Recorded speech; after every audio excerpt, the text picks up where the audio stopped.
Okay, here we go. Welcome to NOLA History Guy podcast for the 15th of September, 2023.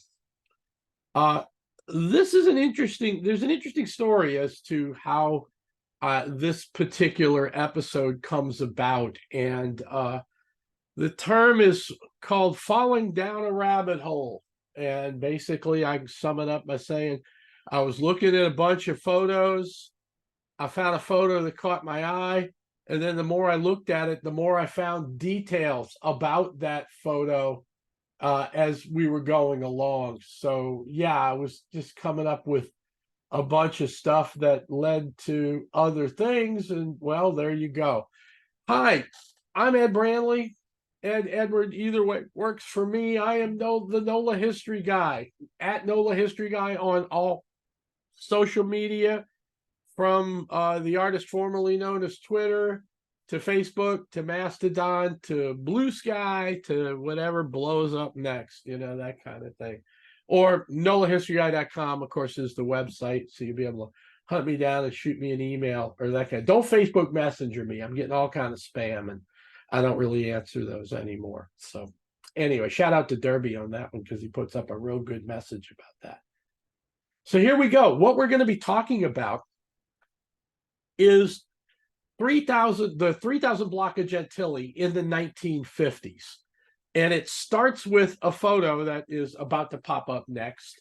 We're going to start with talking about the building at 3028 Gentilly Boulevard, which has been around for a long time. And then we'll tell the story of the photo and the stuff that's around this particular photo. We'll talk about the Oriental architecture of the building on the downtown side, if you will, on the side of Gentilly, heading towards Dillard. And then we'll talk about Al Shorey's restaurant, and it's actually Al Shorey's cafe and bar on the left-hand side. And then we'll talk about the big shopping center and big strip center across the street, and update what's kind of happened to the buildings over time. So here we go. This is the photo that caught my eye. It's a Frank Studios photo, commercial real estate, most likely commissioned. Actually, no, take that back. It was in their citation. The photo, Frank Studios was a big photography outlet. Charles Frank had guys, right? They were the go-to photographers for several law firms. They were basically Nopsy's photographer. There was a bus wreck or a streetcar wreck, and somebody from Frank Studios went out and took the pictures and that kind of thing. And a lot of this is digitized and available on online at from via the Historic New Orleans collection. So I'm going through, and of course, this is the Louisiana Digital Library, which is an Islandora site. Island, like island, with an ORA on the end. It's a software platform for federating sites that have a whole bunch of images and references and stuff. And so I came across the photo that you're seeing on the screen right now, and it's it kind of looks like nothing really that big a deal, but then I started looking at it. I started looking at the left. Okay, it's a bar room, and I thought it said restaurant and bar at this point, but it turns out it's cafe and bar. But then there's that alleyway entrance, and so that looked interesting. And then on the right-hand side, that's where I really started falling down the rabbit hole, because it's a Chinesey roof. It's what's called Oriental architecture. And there's a story about that in terms of New Orleans, and we'll get there, right? But that caught my eye as well. So I started digging into the whole thing. And let's start with 3028 here in the middle. It's a two-story building. You can see on the left-hand side, there is on the left-hand side, there is a door, and most likely that door leads to a stairway up to the upstairs apartment. So the upstairs is residential. the downstairs is commercial, is retail. And at the time, it's a store called the Gentilly Supply Center Incorporated. And I'm saying, okay, that's kind of cool. Then the right-hand door with the window, that's going to be the entrance to the retail shop. And I'm starting to look at this again, and I see that there's a sign in the middle of the window, a 3-panel picture window in the front there. And that sign says for rent, ladder and bloom, and a phone number. And I'm saying to myself, well, if there's a for rent sign in there, that pretty much is a sign that the business ain't there no more. But they haven't changed the name yet, which actually makes a whole bunch of sense. That Frank Studios, Ladder and Bloom, hired Frank Studios to come take some decent commercial photos of the building in the hopes that they could then, show those to people, bring the photo portfolio to somebody's office and say, hey, this is good for you. This is a good match, that kind of thing. So yeah, it kind of makes sense. On top of the building is a big double billboard. There's just 2 billboards facing in either direction. Man, the first time I looked at this, I swear I thought that said Budweiser. And as I started having to look again, and of course it was on the left. But then when you look at the right side, then it makes more sense. It says Blue Plate Fine Foods. So it's a Blue Plate billboard on either side. Gentilly Boulevard at this time was a high traffic commuter area, because this is the 50s. There's no interstate yet. There's no I-10, there's no I-610. If you lived in Gentilly, you lived in Gentilly Terrace, or you lived in Gentilly Terrace, you lived in Gentilly Woods, Pontchartrain Park, or up in Milneburg, you likely drove, like if you lived in Milneburg, you likely drove down Elysian Fields to Gentilly, took a right, and then went right past here to go into town. And a couple of blocks down from here, just as basically as you approach Dillard University, there's a big left turn. And so you make the left turn, and that connects you with Broad Street. You keep going straight, and that takes you further on Gentilly, which takes you down Gentilly Boulevard to the track. And then just past the track, Gentilly merges with Esplanade Avenue and comes to an end there. So that's basically the idea. So, of course, it's logical that put up these big billboards on these buildings because all of these cars are going past you. So that's perfect for advertising and that kind of thing. All right, so we got this appliance store, and it's in this high traffic area, big retail area that pops up and develops after World War II. Got this little bar room on one side, and you've got this building with the oriental roof on the right-hand side of the photo. So 30, ooh, there's a typo. Am I going to restart this? No, I'll fix it to print it out. But that's 3028. I can't believe I've practiced this 3 times and I didn't catch that. 3028 Gentilly, of course, it starts out life as the Gentilly Appliance Store, later becomes the Gentilly Supply Center. The Gentilly Supply Center closes down and goes bankrupt in late 1949, so that they liquidate everything in 1950. This photo is a year later in 1951, and it's still not leased out. It's still just sitting there empty, but they're making money off that billboard, so that could be part of it too. And then, of course, it eventually gets leased to other businesses because the building's still there more. Here's an ad for the opening of the Gentilly, the formal opening of the Gentilly Supply Center.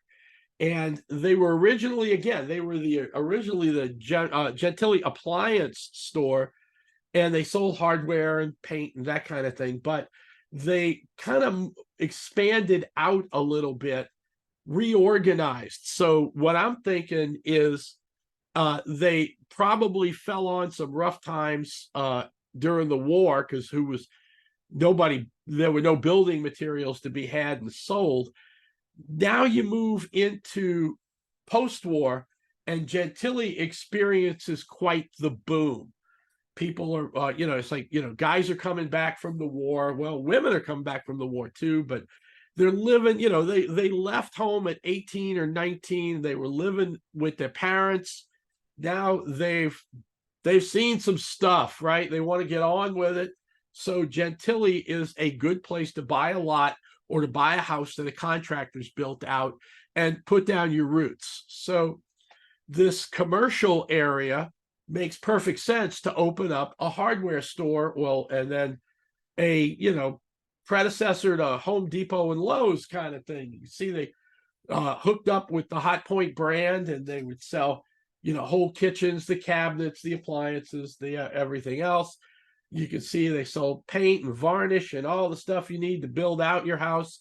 They're still selling the appliances, and of course, opening day specials and promotions and door prizes for that first day. You get the idea. It's it's a nice little place. But what it looks like after reading a little bit through the ads and some of the news articles about the location, like I said, the appliance store looks like they reorganized and became the supply center, but even that didn't hold up. And so by the end of 49, they reorganized and opened in 48, and a year later, it's not working. Here's another shot from 49.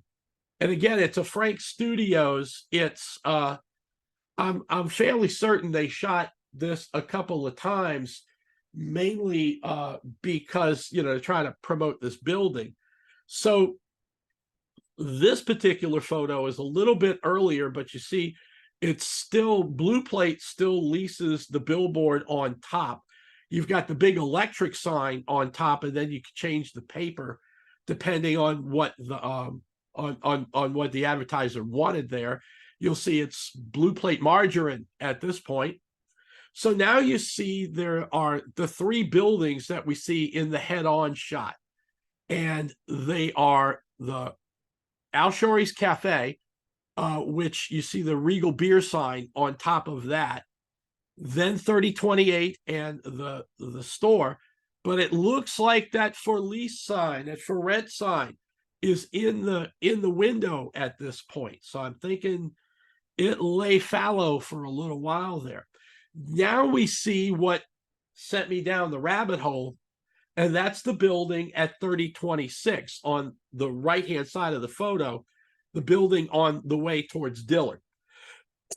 It's a pet shop called Petland that moved into a building that had that oriental roofing on top, and the owners of I don't care, I'll rent the place and open up my pet shop. So they open up Petland.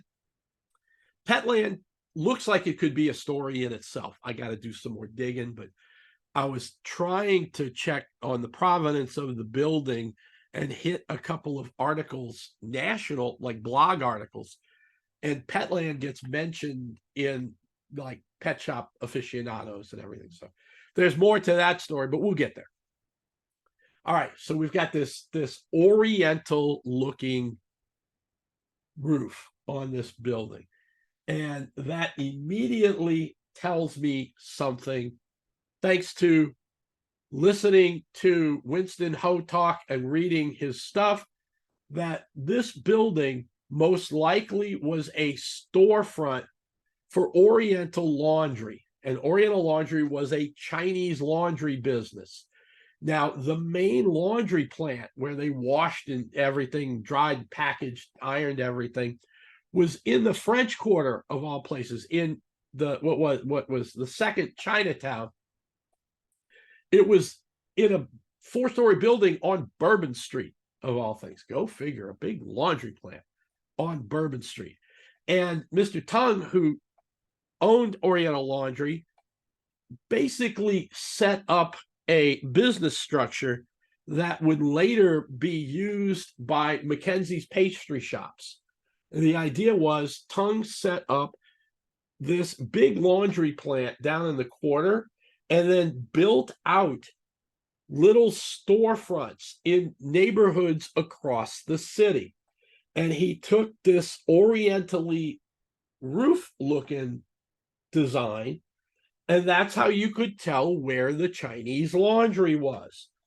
So you're on your way to work, you make a U-turn and you run in, you drop off your laundry here at the Oriental Laundry. Now, of course, this is before 47, 48. This is during the war and in the 30s. You dropped off your bundle of laundry. The Oriental Laundry truck would pick it up, drive it down to Bourbon Street to the big plant. They'd wash and press and fold your clothes, and then you could pick it up here on the way home at the storefront. And that was a very big deal. It was an interesting business, you know. If you're not familiar with Mr. Winston Ho, Winston is, that's H-O, by the way. Winston is the go-to scholar on all things Chinese in New Orleans. As a matter of fact, his blog is Researching Chinese History in New Orleans. It's, you know, he's good stuff. It was funny. I took this picture and I cut, you'll see it in a minute. I cropped out, you know, put Petland front and center there and posted it in our Ain't There No More group on Facebook. And my dear friend Keith Ogeron came back and he immediately responded back and he says, hey, Winston Ho wrote about this.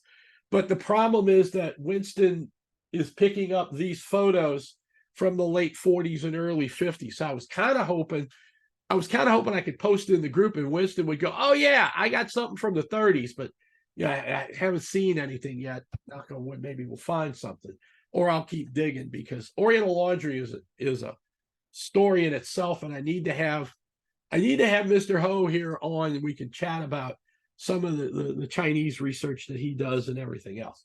Well, anyway, so it's not a laundry storefront at this point. It's the pet shop. It's Petland, but the building still looks like the Oriental Laundry, and I've confirmed that it actually was Oriental Laundry. Okay, if you go to the left, you see the bar room, and we'll get into detail on the bar room in a minute. It's Al Shorey's Cafe and Bar, and there's a little bit on that. We'll talk about it in a minute. If you keep going to the left, you see the parking lot of the strip mall on Frenchman Street. And you'll see in the middle there, it's basically, you see the overhang for a gas station.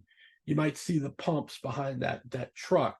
You see the overhang for the gas station, and behind that, you'll see a logo and a lighted sign that says Katzenbest Off. And that's the Gentilly K&B that was there into the 80s. And if you follow around, like if you make the turn into the parking lot, you'll see Mackenzie's #1, the first Mackenzie's pastry shop, and Chicken in a Box and all that stuff over on the side street. But anyway, don't want to go too far off the rails here just yet. So this is the point to all this being, this building 3028 plus the pet shop and the bar are in the middle of a very active and very busy commercial area, and that's the point to this, right? Okay, so 3028 has a business that folds up. Likely there's something else coming. Here's the notice of the bankruptcy auction in 1950. So it's Gentilly Supply Center goes formally bankrupt in the summer of 50, and they're running ads in mid-August for a bankruptcy auction at the store on August 25th, 1950. And you'll see the property, they're looking store fixtures, stock and trade, whatever was left on the sales floor, and a Dodge truck, which might be that truck that was in the picture. I don't know. So you get the idea, basically. It's a business that was there, didn't do so well. ends up closing. The landlord is unable to lease the property for whatever reason for a few years, so it stays empty, but you've got that big billboard at least bringing in some income for the landlord. So by 1952, there's a little bit of change. For openers, 3028 Gentilly has a new tenant, and it's called Home Financial Service, and it's a loan/mortgage company. Now, these private loan and mortgage companies don't have the sketchy reputation that payday loan services have in present day. So this was a very typical type place that you could come when you were strapped for cash and borrow money. So Home Financial is no doubt approached by the Ladder and Bloom agent saying, hey, how about you open up shop out here in Gentilly because it's a growth area. And they weren't wrong. Like I said, you got a whole bunch of stuff going on out there. LSUNO isn't there yet for another 6 years, but Dillard's there. All of the stuff is, growing out. The residential areas from Elysian Fields to Franklin, under the Back Belt underpass on Florida Avenue, and then out to the seminary and out to Louisa Street and heading out where it becomes Shepperton Highway. So this is a very busy and active area, and the subdivisions are expanding out and growing in a big way. So having a loan place might not be a bad idea. Get Christmas shopping money. This is an ad in the Picayune on December 7th, 1954. No security needed. The Home Finance Service, home of the honor loans. You didn't have to go through a credit check. You walked in, you filled out the stuff. No doubt if you didn't pay, somebody came and started taking stuff from your house to work that out. But of course, hopefully you were making just a small loan to get you over through the Christmas holidays in this case, that kind of thing. You'll see this place had a bunch of outlets. And so by 54, we see the outlet in Gentilly. And it's, look at the exchanges. It's BY, what is that, 83 or 63? It's kind of, I think it's 63. BY 6309, Bywater 6309. It's still a 6-digit phone number. We haven't even hit 7 digits yet on those phone numbers, but you get the idea. So the place is a loan shop. It's basically inside would look like a bank branch, desks where you could sit down, a counter where you could get like a deposit slip, a payment slip, and make your payment. And of course, at this time, most likely the people making these loans don't have a checking account, so they're paying in a lot of cash. And one of the things when I was looking through to get more of a story on this company, I started looking around, and one of the things I found is this location got robbed a number of times. And this was, frankly, it was, usually it was just a little police, masked, hooded guy robs the home finance. But this one had a photo because the guy pointed a gun at these folks and locked them in the lavatory, locked them in the bathroom. And so there's a NOPD patrolman there on the left. Then the guy in the open collar shirt is a customer. The guy in the middle is the branch manager, and the lady is an employee at Home Finance there. So this is 1955, and yeah, they got robbed. And I don't know if you've ever been robbed, but it's not pretty. Back to the right-hand side now. So we've got we've got Home Finance on the left, excuse me, and we've got Petland on the right. Here's the zoom in basically of that bigger picture that I took and cropped it down a little bit to show that oriental roof.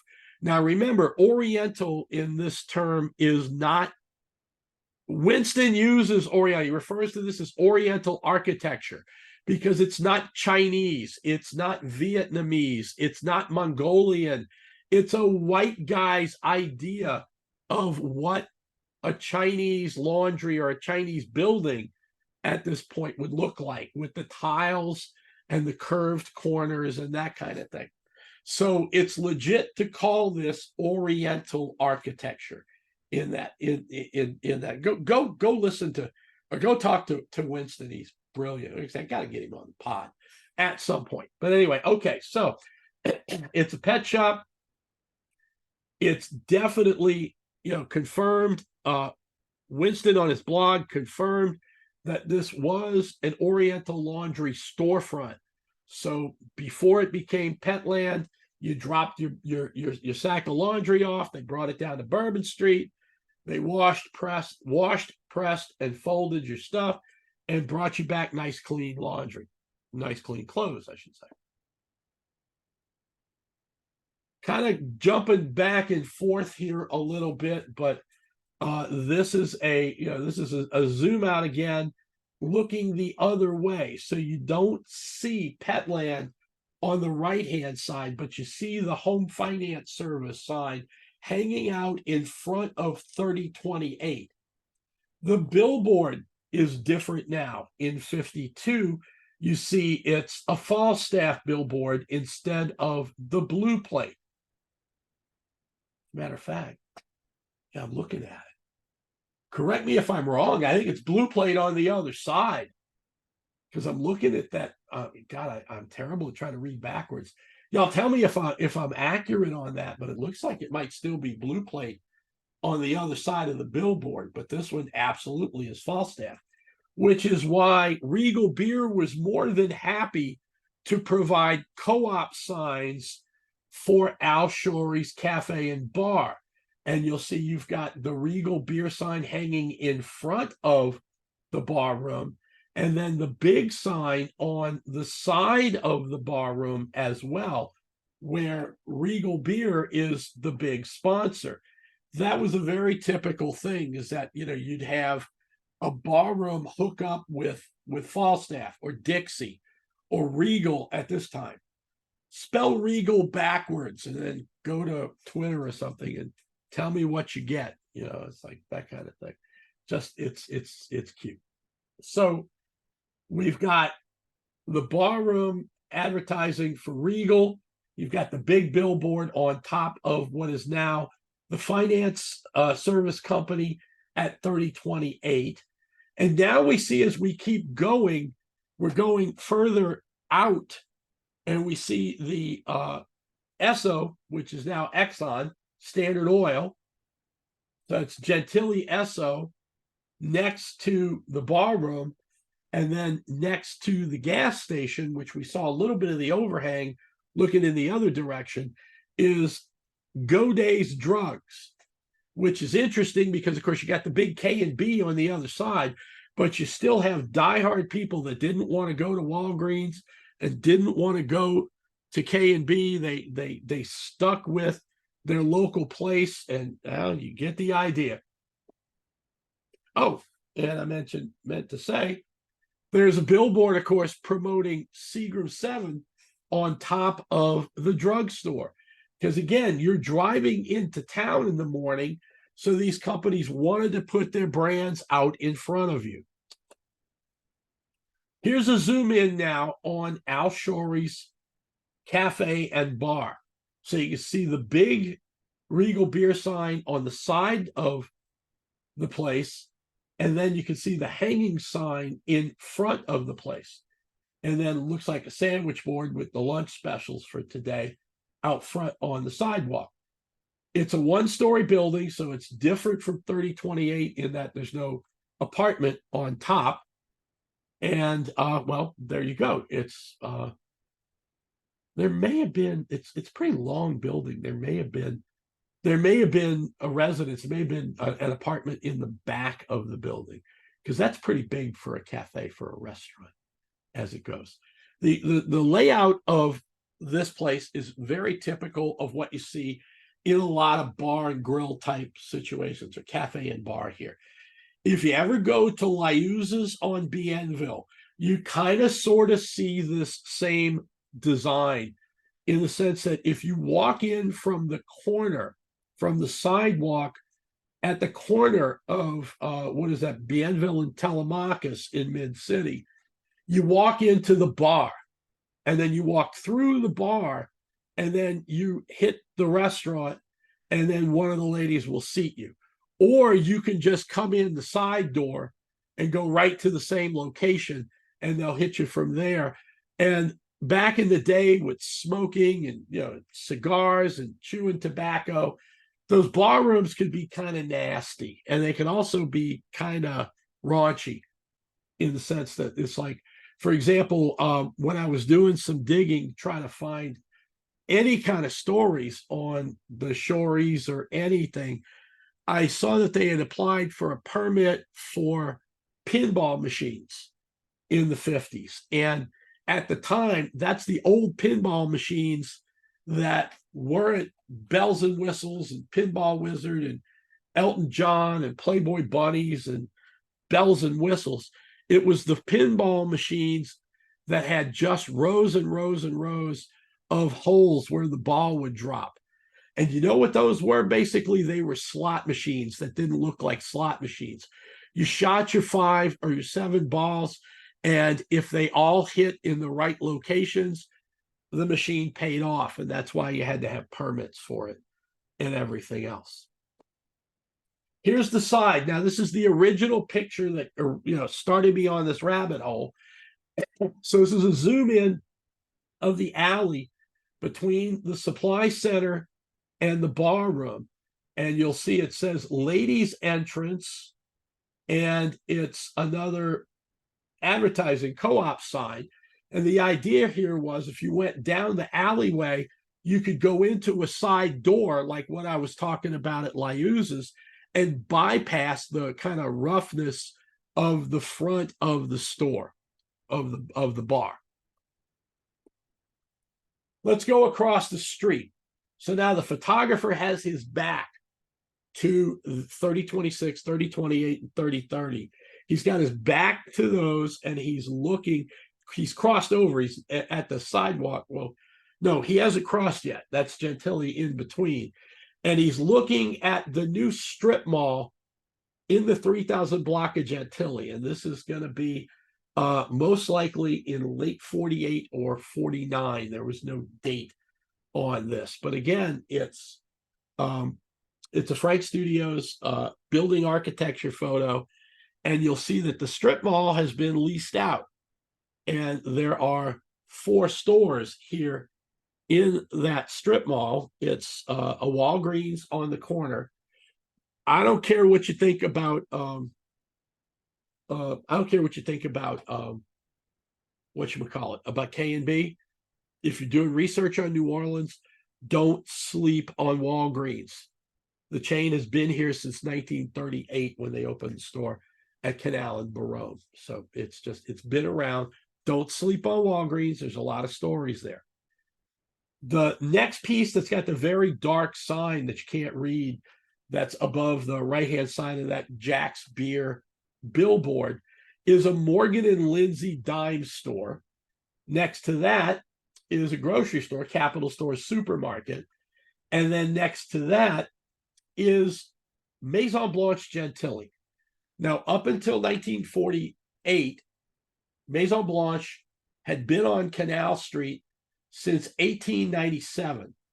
And they had planned to expand, but then got hit, all the stores got hit by the war in terms of a bit of a development speed bump. So their development had to wait until after the war. So MB expanded out in 2 locations. They opened the Carrollton store at the corner of South Carrollton and Tulane, cat a corner from Pelican Park, or Pelican Stadium, where the New Orleans Pelicans minor league baseball team played. They also opened this store on Gentilly Boulevard as its second suburban location. Now, what happened over time, of course, was Metairie began to develop. So MB moved the Carrollton store out to Airline Highway, to Airline and Atherton in Airline Village. And that became the quote unquote main or the Metairie store until Clearview opened up. And the Carrollton store became a budget store. This MB stayed there until the I guess it was the late 50s, when Gentilly Woods Shopping Center opened up. That was next to the Baptist Seminary, heading over toward Louisa Street on Gentilly, heading out where Gentilly becomes Old Gentilly Road and Shepperton Highway, but still Gentilly Boulevard at that point. So MB leases space in the Gentilly Woods Shopping Center and builds out a much bigger MB Gentilly Woods there. They keep this location, and like the Carrollton store, it becomes a budget store. So now the chain had 3 main stores, Canal, Airline, and Gentilly Woods, and 3 budget stores, the original budget annex behind the main store on Iberville, this store, and then the one on Carrollton and Tulane. Eventually, they close the store in Gentilly Woods and move it out to Reed and I-10, or Reed and Lake Forest Boulevard, if you want to go with the other side, to the plaza in Lake Forest. And MB, along with Holmes, becomes one of the anchors of the big New Orleans East Mall.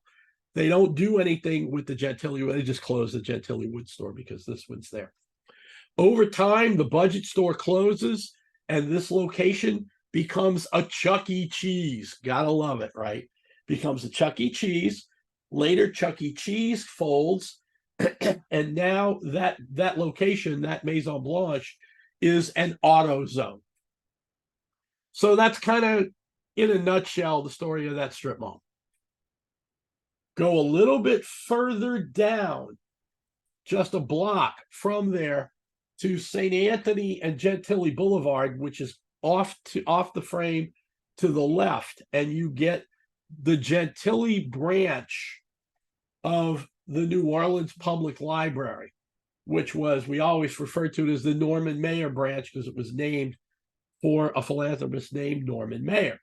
And oh man, it's relatively new at this point, and it was still there in the 70s, and Brother Martin debate team would periodically decamp here when the school would throw us out for whatever reason, because it's like, brothers were like, I want to go home, that kind of thing. So, or on weekends, we'd come over here, that kind of thing. This building didn't survive Katrina. It was demolished, and there's a new building, and you got all the older folks saying, it's just not the same. It's a library. It's, they've got the facilities. It's good by me, that kind of thing. Across the street from the library, of course, is Mount Olivet Cemetery and Mausoleum, which is one of the oldest Black cemeteries in town. That's another one we'll do some stories on at some point, because there's some crazy stories, just about that.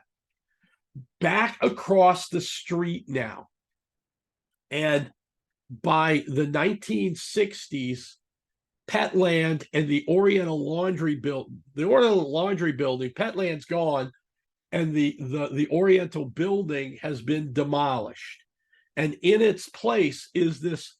They built this 2-story building that, or built a 2-story building, I should say, and Grunwald's Music moved into that building. Now, Grunwald's, the family had 2 businesses, basically, or 2 missions, if you will, in New Orleans. They were the piano and instrument competitors, sheet music, instruments, and then big pianos and organs. They were the competition for Whirlines. and they had a store, and you can see it there, 325 Barone, basically down the street a little bit from the Grunwald Hotel, which was in the 200 block of Barone. And it started as the Grunwald Hotel. It later became the Roosevelt Hotel, then the Fairmont, and now it's back to being the Roosevelt again. Well, Grunwald's expanded out to Gentilly and opened up a smaller store selling, as you can see, records, selling 45s, jazz 78s, 78 RPM pops that could mean either as pops as in popular music, like big band music and that kind of thing, or it could be Louis. It could be Louis Satchmo Armstrong, who used to call everybody Pops because his memory was so bad. How you doing, Pops? And it got to the point where they all flipped it on him and they all started calling him Pops. But I think it's popular music, but in quotes like that, it's interesting. So they sold records. They had a few pianos in the place. It wasn't a very, it wasn't a very big location. So the idea would be to try to hook people and talk them into going into town to actually buy the big instruments, but you'd promote the heck out of it and get them to try to go to the bigger store.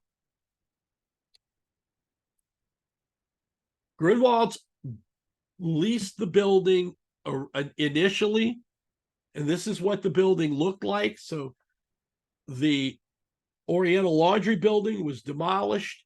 This two-story building replaced it.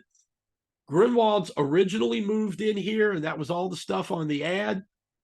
Grunwald's eventually sold out or merged with Werlein's. If you know the story there, ping me. I don't know the background. It's on my list of many topics to go look up. But if anybody knows a good story about it, that moves things up on the list, right? So anyway, they opened it as Grunwald's. It became Werlein's. Werlein's closed the location in the late 50s, and it became this place called Educational Gateways. Now, this is a two-story building. You can see they did, art, speech, dramatics, remedial and speed reading. They had music lessons and dancing lessons. You had a whole bunch of space here, and basically it was a learning center, a tutoring center for all of those different subjects over the two-story building. By the 80s, Educational Gateways was gone and out of business, and a business opened up in the 80s. Here's an ad from 84 for the African Boutique. Now, the neighborhood in particular, the local businesses. Now, remember, by the 80s, this part of Gentilly is bypassed in favor of I-610. So it becomes much more neighborhood focused. And at this time, that becomes Black-owned businesses, hence the African Boutique at 3028. So the original appliance center, later the financial services, becomes a place called the African Boutique. Here's 3028 now. This is straight off of Google over the weekend. It's a medical services company of some kind, and there's also some kind of medical business in what was the music store and the Educational Gateways on the other side. I can't quite see. Let me see if I can see what it looks like. The Al Shorey's bar is a check cashing place. So that's going to be more of a true payday loan check cashing place in the neighborhood now. Well, that runs us from 1950, 1948 up to 2023 for this block of Gentilly Boulevard. This was fun because it's just crazy. Like I said, I look at that first picture, I see what looks like an Oriental Laundry branch, and I think I've got something to show Winston Turns out he knew about it. Well, it's no surprise because we all take our passions and troll every photo we can find. So naturally, he knew about it as well, but it was still fun to run down this and go from there. So that's the neighborhood. That's kind of this area. It's still a big deal. The stores have changed, obviously. It's an AutoZone instead of an MB or a Chuck E. Cheese. You know, there's a Burger Orleans across the street. You know, different things now are in these places, but it's still a retail commercial area for the Gentilly neighborhood. A bit of a shame, a bit of a plug on this next one. When I set this up, you know, you take a presentation you've already done, you do a file save as, and you delete out all the stuff.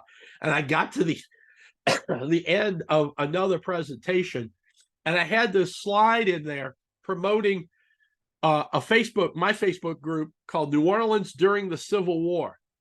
And I don't have a lot of time for the lost cause, you know, and any of that nonsense.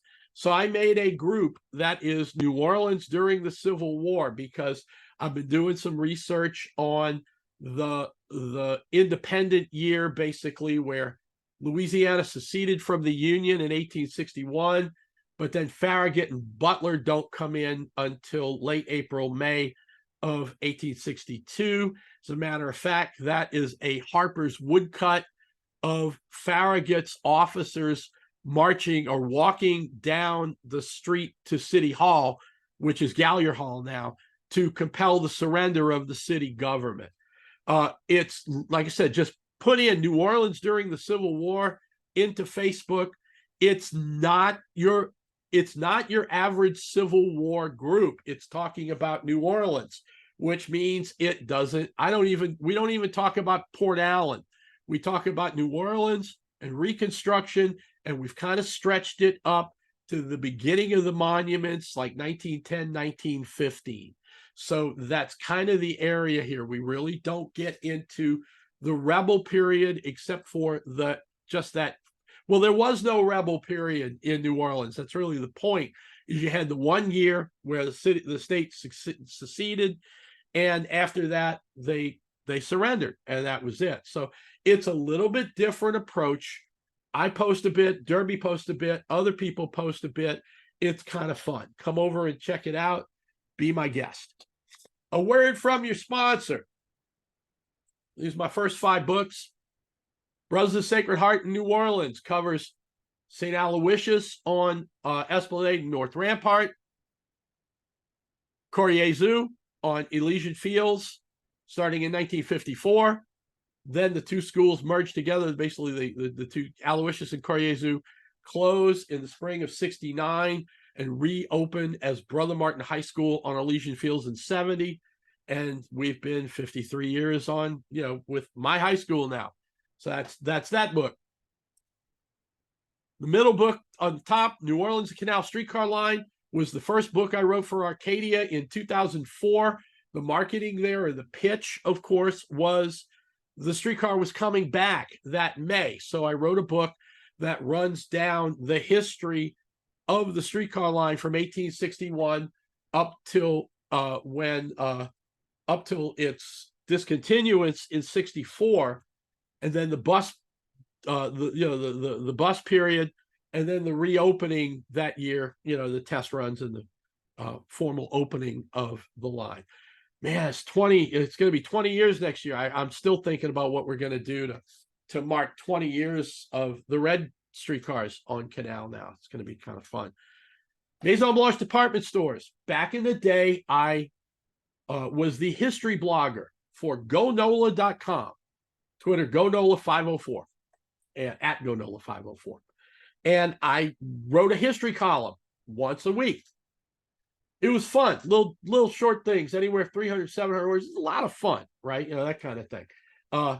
Shout out to Mark Romig, Brother Martin class of '74, and whenever the heck you graduated from UNO after that, which I think you were on the 4-year plan. So anyway, Mark was the president of the Greater New Orleans Tourism and Marketing Corporation, which ran the website that I wrote for, and now he is vice president of G&O Inc., Greater New Orleans Incorporated, and still runs that side of the business, where the CVB is the other side of G&O Inc. So, hey, Mark, thank you for all that fun stuff and opportunity. So one of the things I wrote back in the day was a Christmas column about Maison Blanche's most iconic thing, the little snow elf guy, right? So I wrote a piece on Mr. Bingle. One of the editors at Arcadia just sent me back the whole column and said, "This, my friend, is your next book." Why this? Because department store books make money. Thumbs up, let's do it. Well, we had some fun. Yeah, it's fun. I worked at MB Clearview. One of these days, I'm going to sit Derby down, because Derby was a buyer for Maison Blanche back in the day. It's one of the many things he's done in his career and lifetime. On the bottom left there, I originally pitched. This is when HBO was still running the TV show Treme. And we knew that Simon was going to, have just that last season 4. So I pitched my acquisitions editor on a book that I wanted to call Faubourg Treme. And they came back and he said, isn't Treme the birthplace of jazz?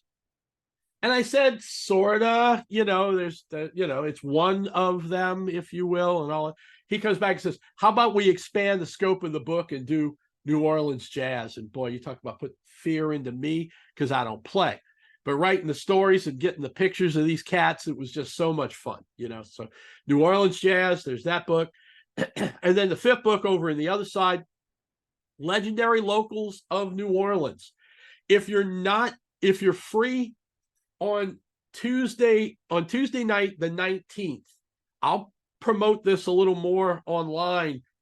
Derby Gisclair is speaking about Mel Ott, and Mel Ott, the baseball player. And it was funny because I did the Legendary Locals book, and I actually got a hate mail letter from a person who vehemently disagreed with Mel Ott being in the New Orleans book because he was born and raised in Gretna.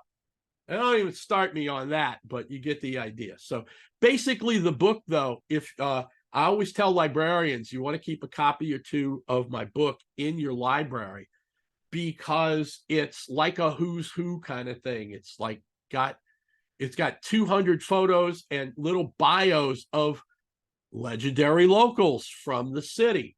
And the thing there is, it's like I tell the librarians, when the student comes in and says, I need to do a project for history, throw them this book, said pick somebody you like and write about them. And, it's a good start. You can start digging up other references. You see a Dutch on there, and a Gus and Austin Leslie. Yeah, Wendell down at the bottom, on the bottom there too.